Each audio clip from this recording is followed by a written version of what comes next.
Nico Raskin over there showed up well off the bench in his first World Cup appearance for Belgium.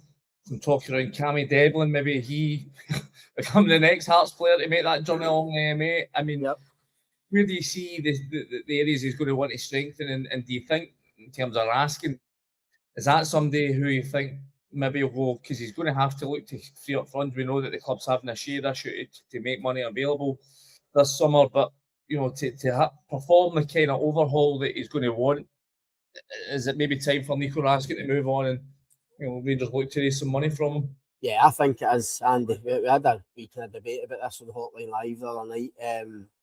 I think it's time for Nico Raskin to move on. 2 years left in his contract. Don't want to let that run down to a year.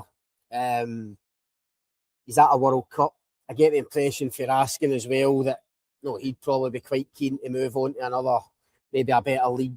He'll see this World Cup as a real kind of showcase for his talents and a bit of a short window.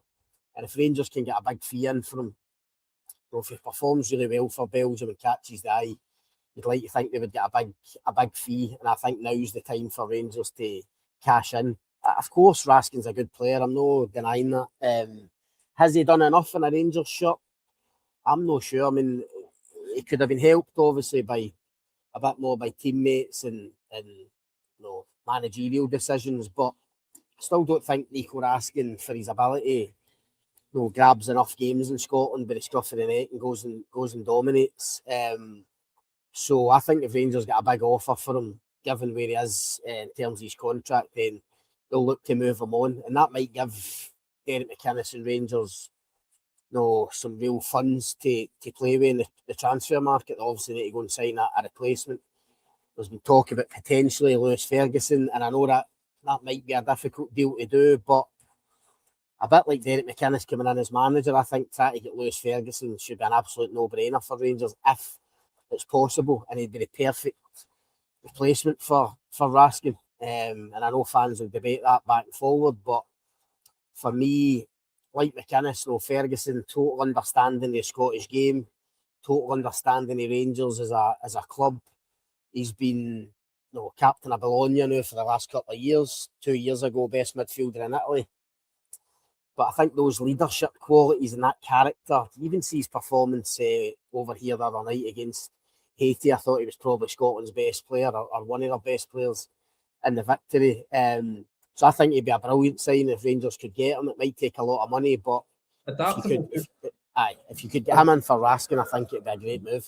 For me, I think the problem with Raskin is you're never quite sure where his best position is and where he wants to play. I think the best thing about Ferguson is you can put him in that sort of deeper role you saw the other night, and he'll do that brilliant breaking up job that he did.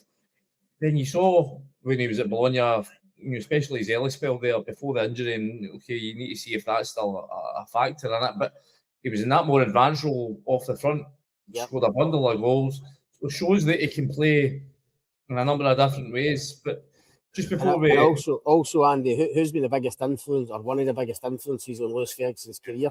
Derek McInnes. I mean, he get the best, maybe not the best out of him, but his form at Aberdeen got him the move to Bologna in the first place, and McInnes played a massive part in that. So I think it'll be at the back of Derek McInnes' mind, especially if he loses Raskin. If Rangers could somehow put a package together, put a deal together to get Lewis Ferguson back to Glasgow, I'd be amazed if he didn't try and do it.